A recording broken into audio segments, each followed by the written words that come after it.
Now, seriously, does this make any sense to you? With regard to the presentation on Fox News last night, I want to associate myself entirely with the opinion of the chief of the Capitol Police about what happened on January 6th. Clearly, the chief of the Capitol Police, in my view, correctly describes what most of us witnessed firsthand on January 6th. So that's my reaction to it. It was a mistake, in my view, for Fox News to depict this in a way that's completely at variance with what our chief law enforcement official here at the Capitol thinks. Millions of Americans tuned in to one of the most shameful hours we have ever seen on cable television. By diving deep into the waters of conspiracy and cherry-picking from thousands of hours of security footage, Mr. Carlson told the bold-faced lie that the Capitol attack, which we all saw with our own eyes, was somehow not an attack at all. It's really sad to see Tucker Carlson go off the rails that bad. The American people saw what happened on January 6th. They've seen the people that got injured. They saw the damage to the building. You can't hide the truth by selectively picking a few minutes out of tapes and saying this is what went on. It's so absurd. For 2 years, the United States government has had all of the video footage of what transpired on January the 6th. After Kevin McCarthy became Speaker of the House, he released that to Tucker Carlson. All Tucker Carlson did was show some video that really doesn't fit the narrative of what we've been told for 2 years. Yet we have two members of Congress, supposedly from opposing parties, both telling us what you're now seeing is not what you're seeing. And only what we let you see is what you're supposed to see, and that's only what you're supposed to believe. That is what they're saying, isn't it? Let's get ready to rumble!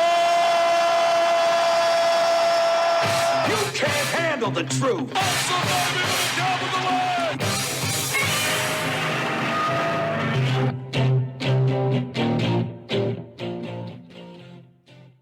So Tucker Carlson has created a problem for the uniparty, the ruling class.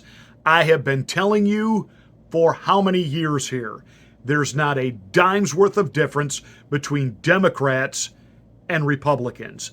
That when it comes to the party establishment, it's not about left versus right. It's about right versus wrong. It's not about Democrat versus Republican, conservative versus liberal. It's about them, the ruling class, versus us.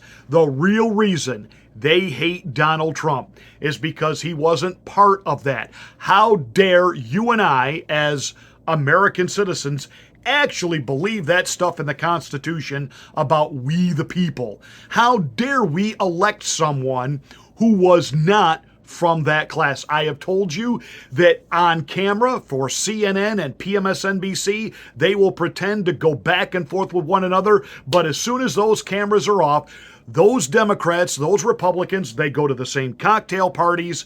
They've got their hands out to the same soft money donors and lobbyists, and it's all about power and money and grift. And you can hate Donald Trump all you want to, but he was not part of that class. He was not part of that system, and that's why they hate him. And it was a very, very dangerous thing in 2016 that you and I did not follow the script. Therefore, they're going to ensure that never, ever happens again. You will vote for whoever they decide, because it's not an election, it's a selection. And how dare we question anything that happened in the last election cycle? And how dare you and I not believe that everything that we saw on January 6th was not all there was to see? So let's break down what Tucker Carlson actually showed and ask the simple question, and what's wrong with that? These are the pictures you've seen of January 6th. They're familiar because they've been playing on a loop on every media outlet in America for the last 2 years. There's a reason for that. But it turns out there's quite a bit of video you haven't seen. And that video tells a very different story about what happened on January 6th.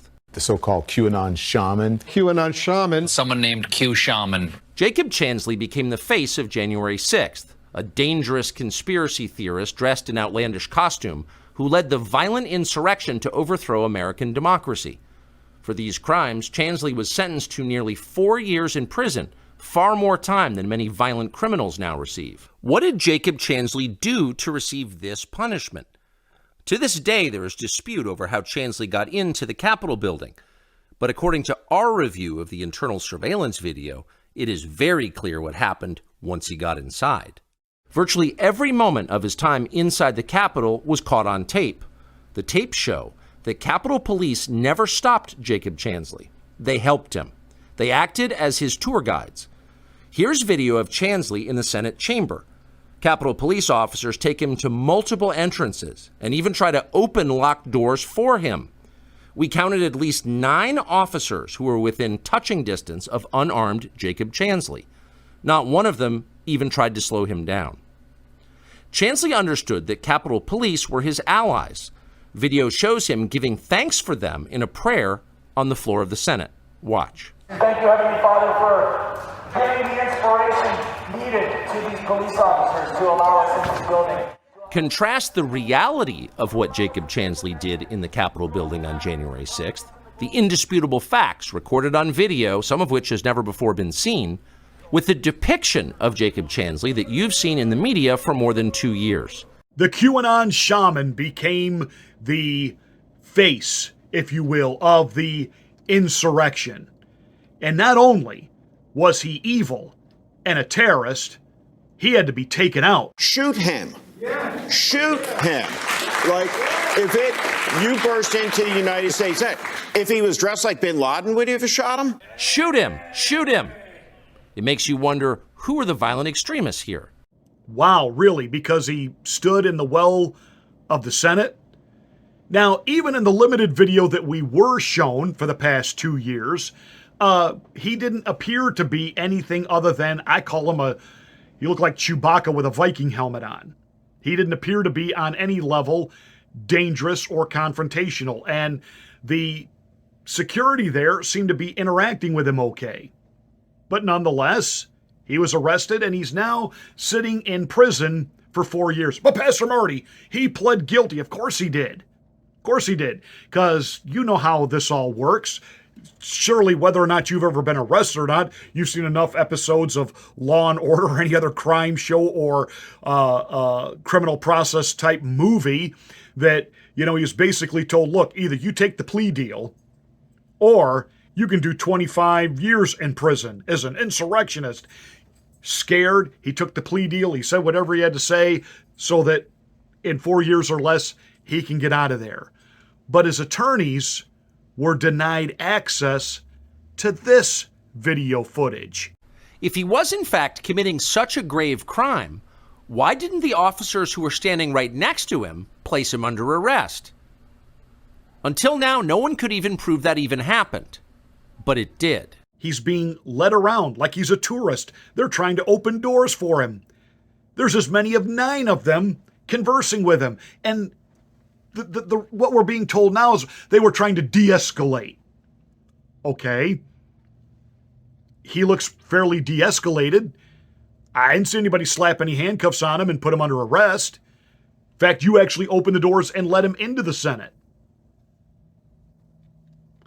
So we've obviously got a guy that's sitting in jail doing longer time than some child molesters do, some violent criminals do. But of course, he became the face of the insurrection. Yet the video says something completely different. But according to Chuck Schumer, that's bad. That is an attack against democracy. So as he espouses censorship, the loss of your First Amendment freedom. That's how we preserve democracy. And actually practicing your First Amendment freedom, actually having the ability to see all of the evidence, that's now a bad thing. And to speak up and say something against the narrative is an attack on democracy. Do you see how they flip the language? And they can get away with it, I'm sorry, with young libloons because they have come out of an educational system where they really haven't been taught anything. Everything has been about advocacy and you must affirm my feelings and you must know what my triggers are. And I want to have a woman that used to be a guy that's now transitioning and has purple hair and thinks they can have a menstrual cycle and even give birth. I want them to be my teacher, and I don't want to learn things anymore like, take a class in high school on government and how the Constitution actually works. No, just affirm and validate my feelings and what I think about things. This is the America we live in now. And so you can now tell that generation, free speech, that's a danger to democracy. Danger to democracy because their whole idea of democracy is that every weird, strange, perverse thing be somehow recognized, given its own holiday, its own month of recognition, and make sure that I get to keep my iPhone, and make sure that I get to TikTok, and make sure that I get myself validated, and I can take a middle-aged guy who's 40 pounds overweight, and I can stick him in a dress and put lipstick on him, and I'm supposed to call him beautiful, because that's what we do in the new America. And you know why the Democrats feed into all that? Because people like that and people who think that way are easy to manipulate and control. And somebody like a Tucker Carlson, I actually, and I don't think this is hyperbole. I fear for him. I really do. I fear for him. Because he's going against the narrative. We have been told relentlessly about the police officers who died on January 6th, all of which is a total and complete canard. 4 of them ended their own lives. Why? Why? And did they commit suicide or are they Vince Fostered? I don't know. I'm just asking questions. What did they see and know that maybe somebody else was uncomfortable with them knowing? What type of guilt did they have about what they knew they were doing that day? But of course, it's all being portrayed as PTSD from the insurrection. Was it? Or was it? Anyway, I have to be careful because we don't want the video taken down, but you get it. But again, Tucker Carlson showing the videos, it shows something completely different than the official narrative. Fox News, Rupert Murdoch, tell Carlson not to run a second segment of lies. You know it's a lie. You've admitted it's a lie. Brian Sicknick should not be reduced to a prop for the political ambitions of the Democratic Party. He was a human being. The facts of his life matter, including how he died. To this day, media accounts describe Sicknick as someone who was, quote, slain on January 6th. The video we reviewed proves that is a lie. Here is surveillance footage of Sicknick walking in the Capitol after he was supposedly murdered by the mob outside. By all appearances, Sicknick is healthy and vigorous. He's wearing a helmet, so it's hard to imagine he was killed by a head injury. Whatever happened to Brian Sicknick was very obviously not the result of violence he suffered at the entrance to the Capitol. This tape overturns the single most powerful and politically useful lie the Democrats have told us about January 6th. Still walking around. Still alive. He looks pretty good for having his head stoved in by a fire extinguisher. Let's move on to Ray Epps. Ray Epps, the guy who was saying, we need to go into the Capitol, and the people began to chant, Fed, Fed, Fed, Fed, Fed. Well, there's more to the story. We knew there was, and Tucker Carlson has provided it. Oh, we cherry-picked. Really? What they're saying, ironically, what they're describing, ironically, is exactly what the January 6th committee and the prosecutors in these cases did for 2 years. They selectively picked small segments of tape to convince Americans that January 6th was something that it wasn't. It was awful. We would not defend that. We hate vandalism. We hate assault. Was it a violent insurrection? It was not. Was it a killing of 5 officers in the Capitol? It was not. Those are lies. And they buried tape that contradicted and revealed those lies.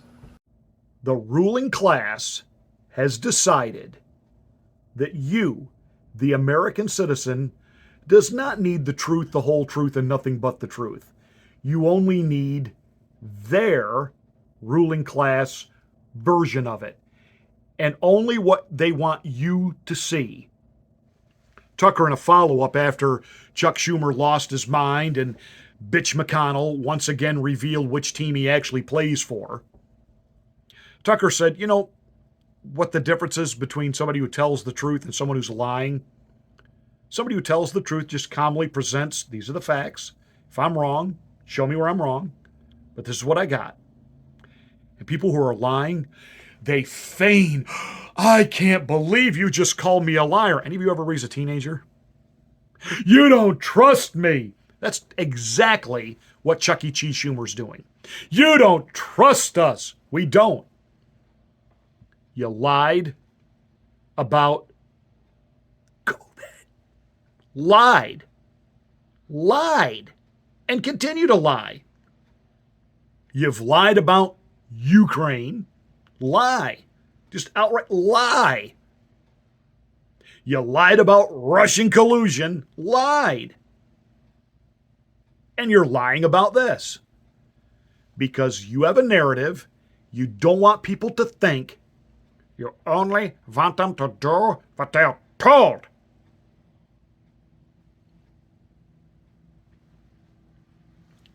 That's the reality of what's going on. And this assertion that he's just cherry-picking video. No, that's what the government did, including the J6 committee. They knew full well the QAnon Shaman posed no real existential threat. And yet his lawyers were not allowed to have access to that footage because it didn't fit the narrative. I think he's got grounds for a new trial, don't you?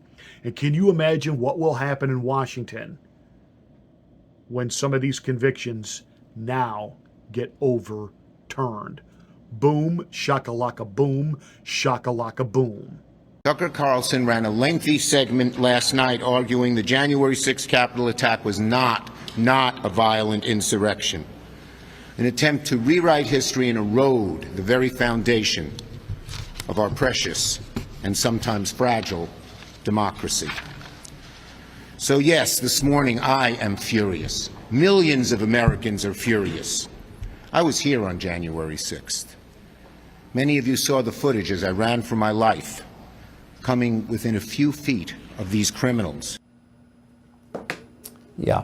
So we invited Schumer on, McConnell. Anybody is always welcome to come on our show. If we got something wrong, tell us how. If you think we altered the tape in some way, tell us how. But they won't. Nor will they answer the most basic question, which is why should a demonstrably nonviolent man who literally said a prayer of thanksgiving for police officers on the Senate floor, how is that man ISIS? How is he a domestic terrorist? How is he a threat to the Republic? Why is he in jail for 4 years? Shut up! Pull that show off the air! They won't answer any questions. But we have a question, which is how in a free country guided by the Constitution were these people allowed to withhold evidence from Jacob Chansley's lawyer? How could that happen?